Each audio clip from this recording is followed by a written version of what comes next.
another question. So yeah, rainbow light essence. What is So, that? What does that mean? First, well, wait, coincidentally, I've always we're backwards. in my poetry writing, which in a sense is creative writing. So in creative writing, I think any creator through any medium knows whether you work with a blank page or a blank canvas, an empty time, your free time. You start off maybe with a concept and there's the framework, a limitation of how big the canvas is, and but especially the more you practice it, the quicker you get into a process that takes off. So if you're telling a story, you set up the character, the setting, and and then the character, the interplay of the characters as influenced by their environment, you could say, and or the hidden aspect of their of their who they are through DNA inheritance, etc. So there's the apparently seen, the environment. There's the unseen influence, and then the story is the interplay of the characters. And so even as a storyteller, so called, in a sense, you're receiving the story through the creative process. Like if it's a really great work of the art of the heart, it's a complete surprise.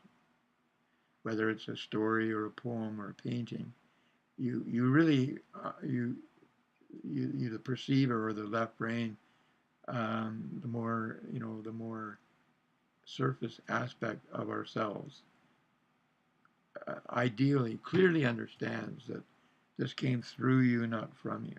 It's it really is an experience of having connected with a much greater field of intelligence than you limit yourself to because of who you think you are.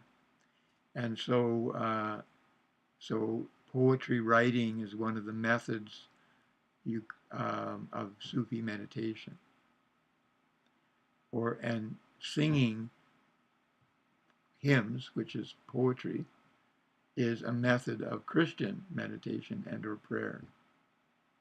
And so I'm a student practitioner of, um, accepting that I'm more than being a person or an ego or a being trapped in a mortal body.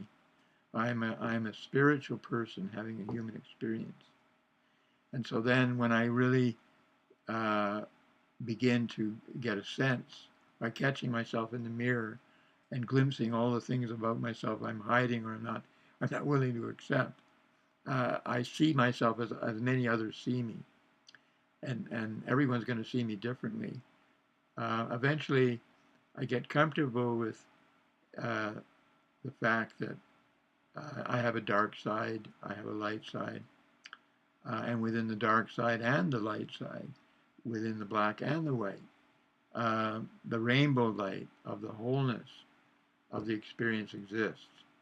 So my most recent way to explore this idea of the rainbow and become and have a traditional confirmation and even clarification of a lot of my my ideals or surreal thoughts about or attempt to understand what really is a rainbow is Buddhism.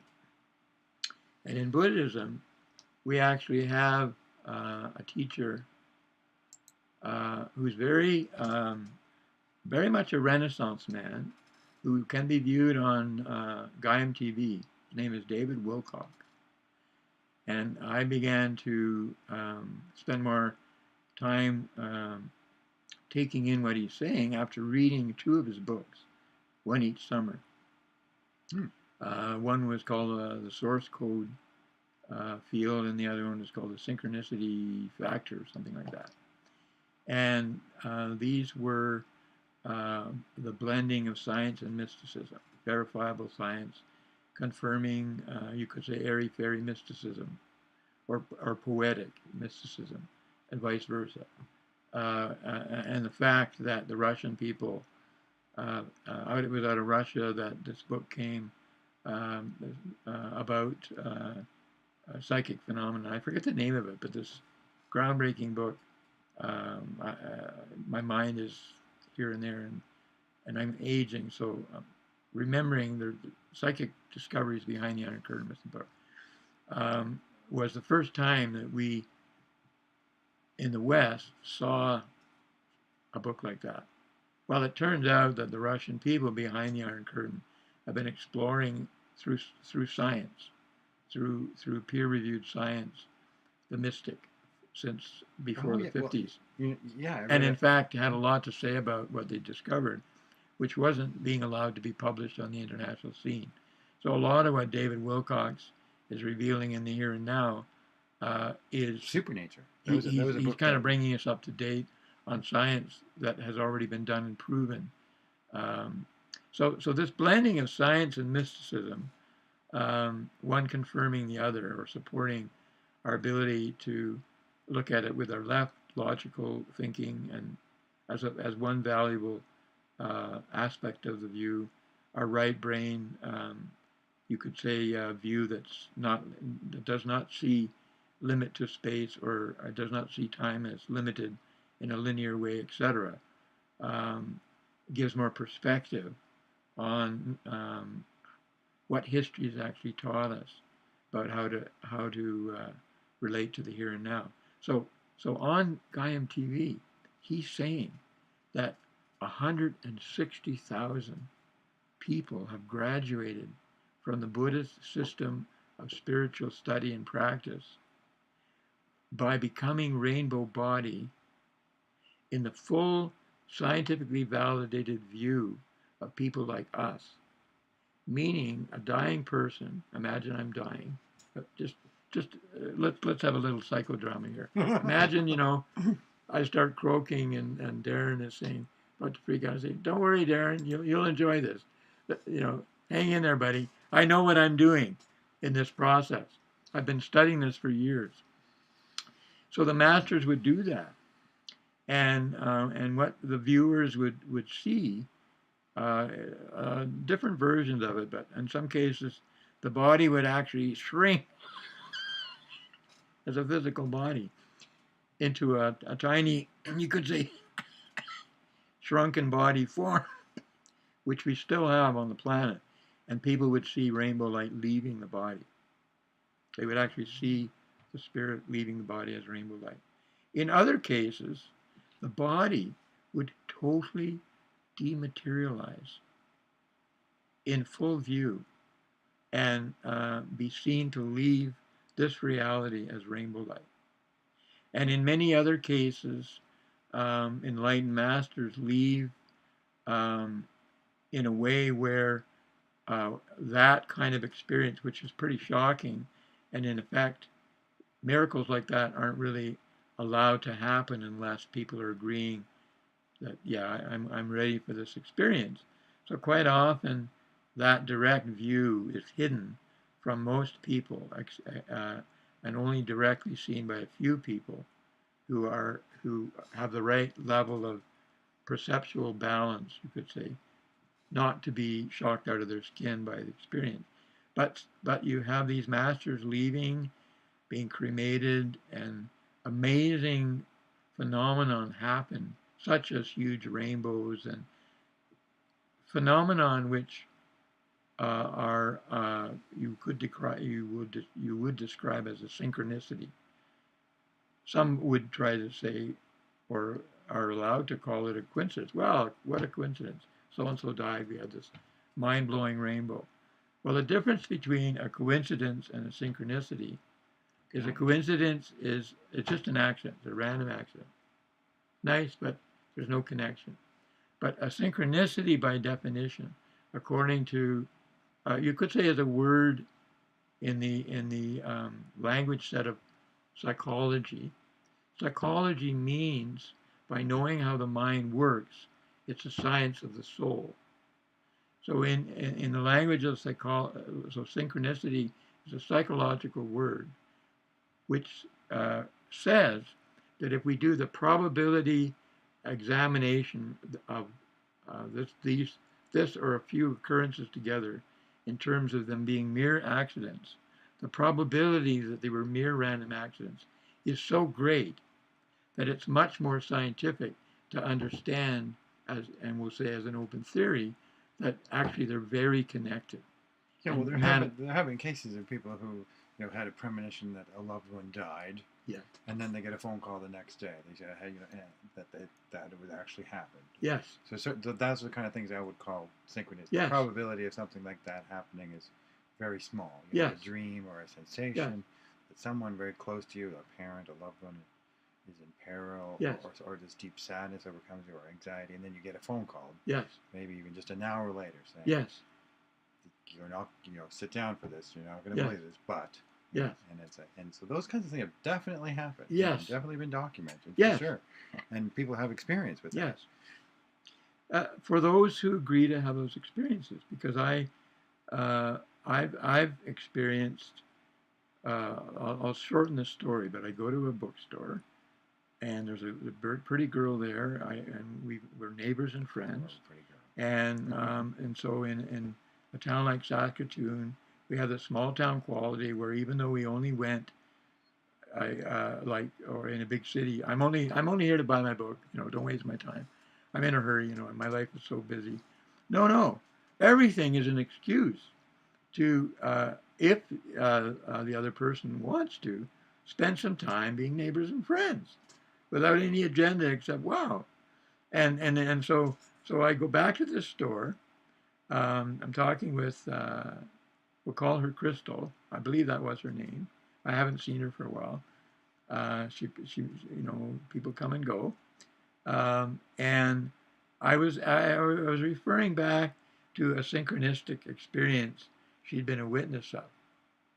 And how was that for you, right? So she basically told me, I'm not comfortable with. I know what you mean. I'm really not comfortable with those experiences. So and so I'm not judging that, or I want to make her comfortable with um, uh, I'm just listening to that. I'm not. It is what it is. So then a mutual friend comes in. I forget the details, but manifested another synchronicity that was astounding. So the three of us became coincidences. We're meeting in a way that somebody could call a coincidence or a synchronicity, depending on what word they're most comfortable with.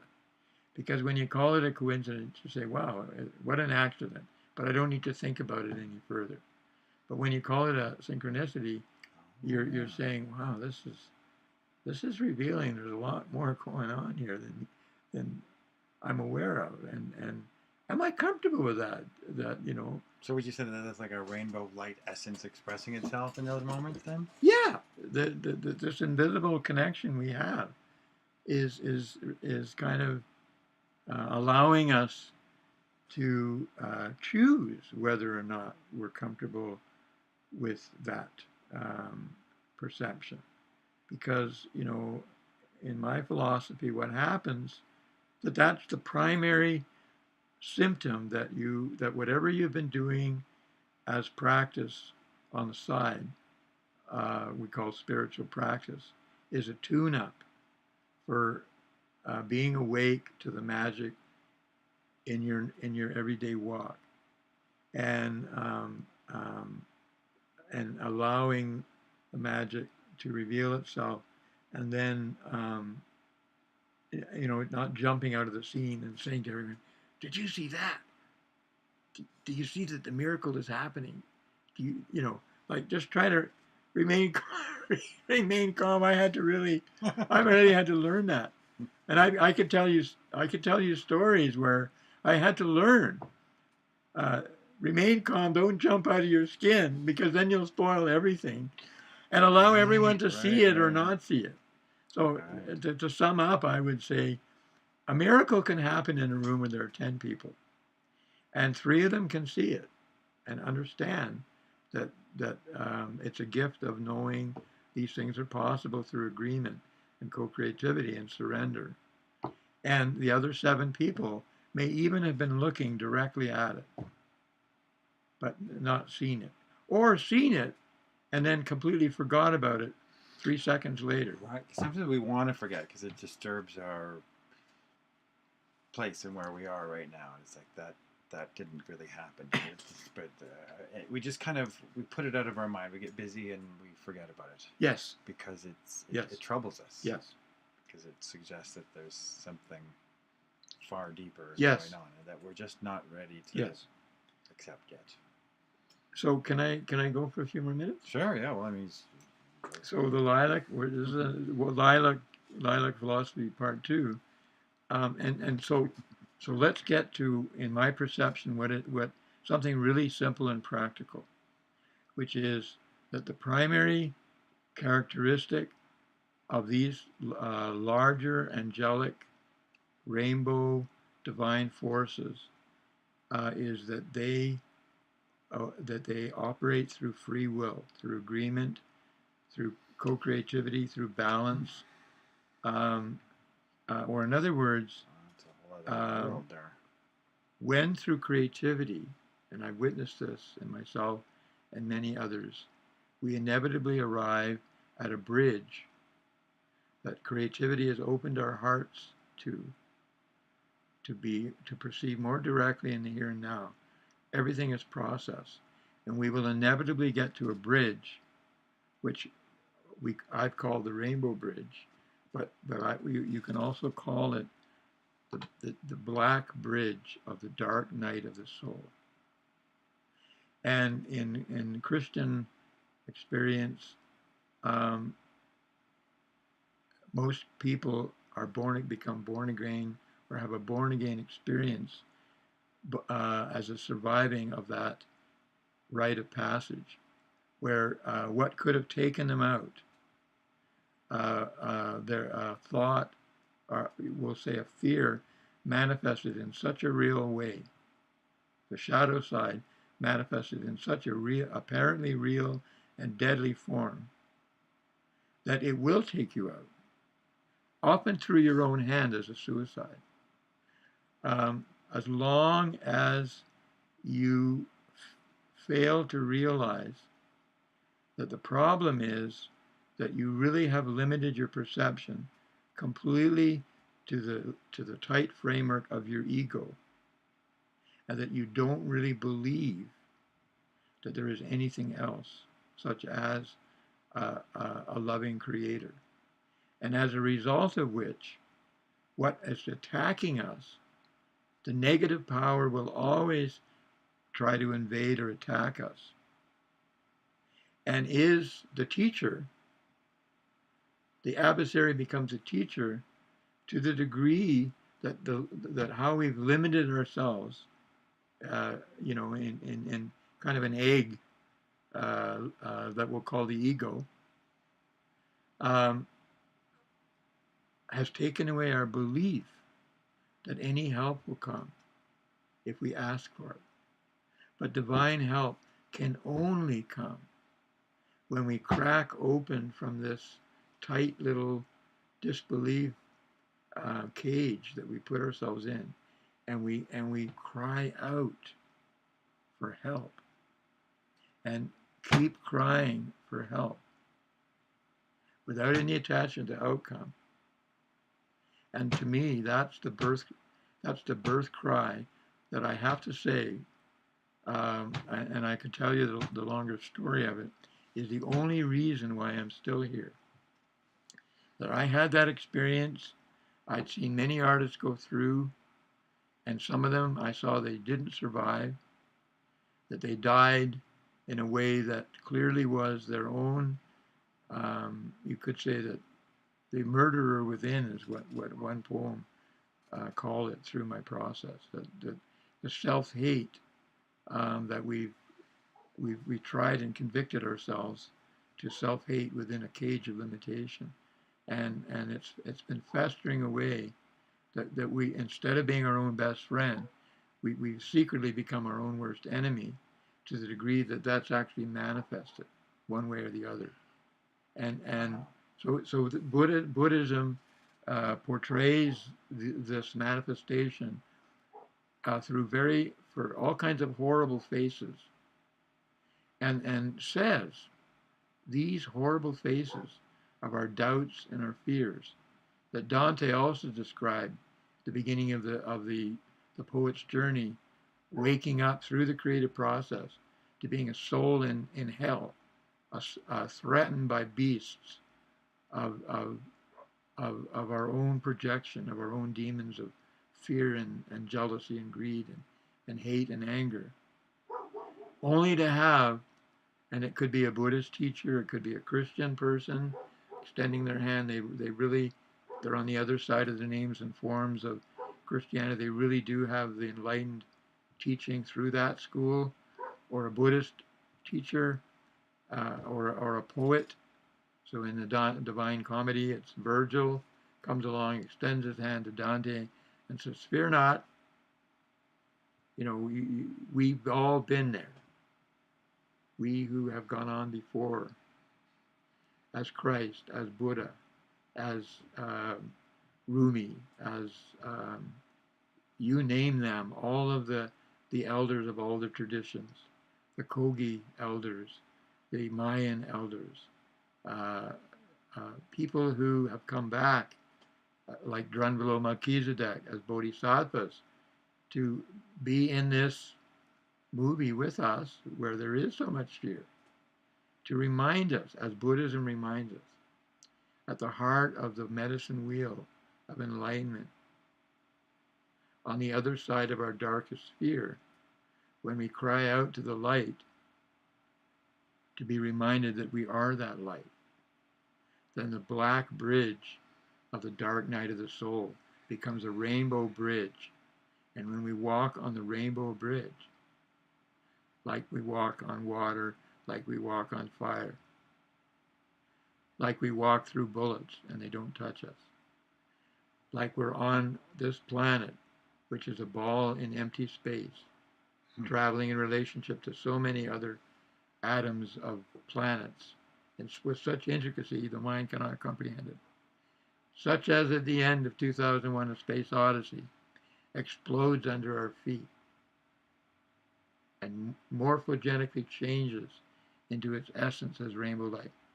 If we can remember that we are the Buddha, or the awakened mind, and realize it, what we seconds ago refused to realize, whether we realize it or not, we are that, we are one with that rainbow light. So whenever it changes form, when we least expect it, such as the whole planet blowing up under our feet, which really is, I would say, the consensus fear that most human beings have on this planet today, in one way, shape, or form. If you do the math, if you look at it in materialistic terms, or scientific terms, you could say, without the quantum physics connecting you. We do make a lot of movies about that sort of thing. And yeah, Netflix thrillers, you know, where everyone solves all their problems with guns and swords. Or the planet blows up, you know, because of you know, and it's meteor or another world is about to hit it. I remember seeing one film like that. It was quite touching. Yes. 28 days. Yes. And you know, and I love these dramas, these psychodramas.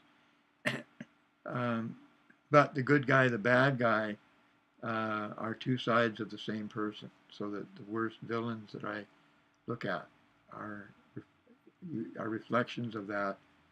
Especially if I'm moved by the contest or conflict, and I am moved by these.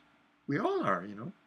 I would say, you know, or they, to the degree that we pay money for them, etc., give them our attention. Well, I'm curious to think of what you think about this. Yeah, the film that I'm recalling was about this giant planet that slowly. I think it was French, right? I saw it some years ago, or made in, but it's in English. Yes. But it was filmed at this beautiful mansion in like Belgium or something, just stunning, or Iceland or one of these Norwegian countries.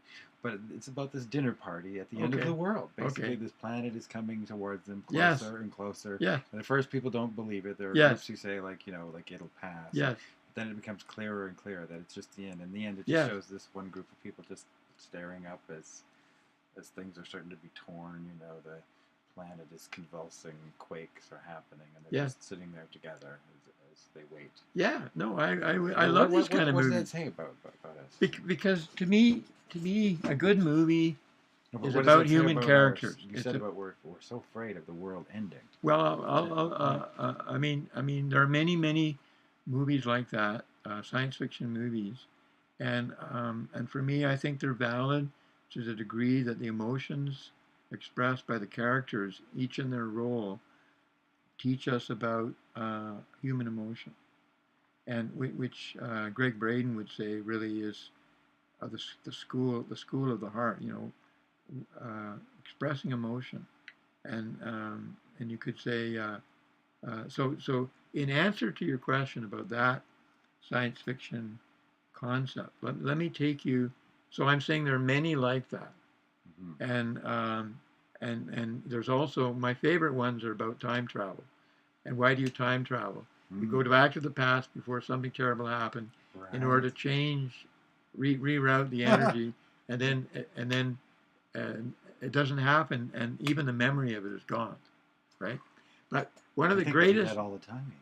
Yes, I really believe it's true. But so in a sense, movies are waking dreams where we speculate on these aspects of our life and with our emotions through characters to see if it plays, if it rings true, but probably the most famous science fiction movie that set the tone for so many is a movie made by a Russian filmmaker, Tarkovsky. Everyone considers to be one of the masters of world cinema. So he made a movie called Solaris. Oh yeah. A modern version of it has been made, and here's the story. In three sentences or less. Some astronauts leave planet Earth through the technology available. They go to a mysterious planet, and they're looking to communicate with the inhabitants of the planet. Communication is going on through the technology, and eventually it is revealed that who is communicating is the planet herself as a single living being. And how we perceive that communication is in terms of our ability to perceive that concept.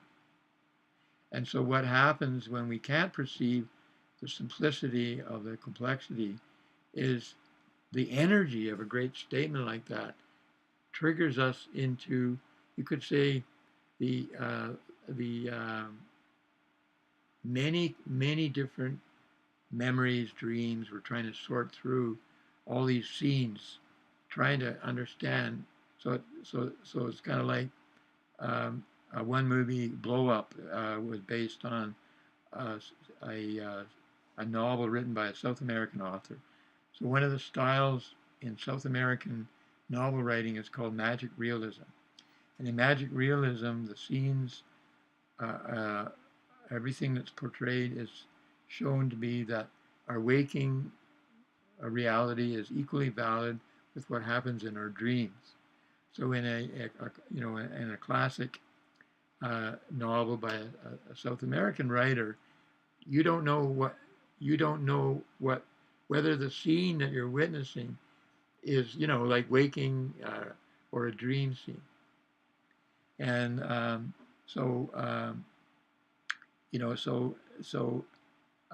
movie Blow Up, which is another really interesting movie about perception, is based on a novel called, I believe it's called Hopscotch. And what the author of the novel did was he wrote all the chapters in chronology of the story, and then basically tossed them in the air and let them fall into a different order. So a lot of us cling to memory. So you could say every past memory is a scene we haven't yet digested.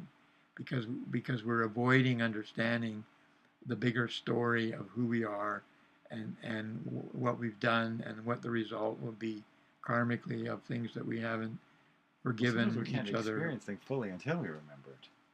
In the moment we can't assimilate it all. We have to remember it. So it seems different then. Yeah. Memory can be a hall of mirrors.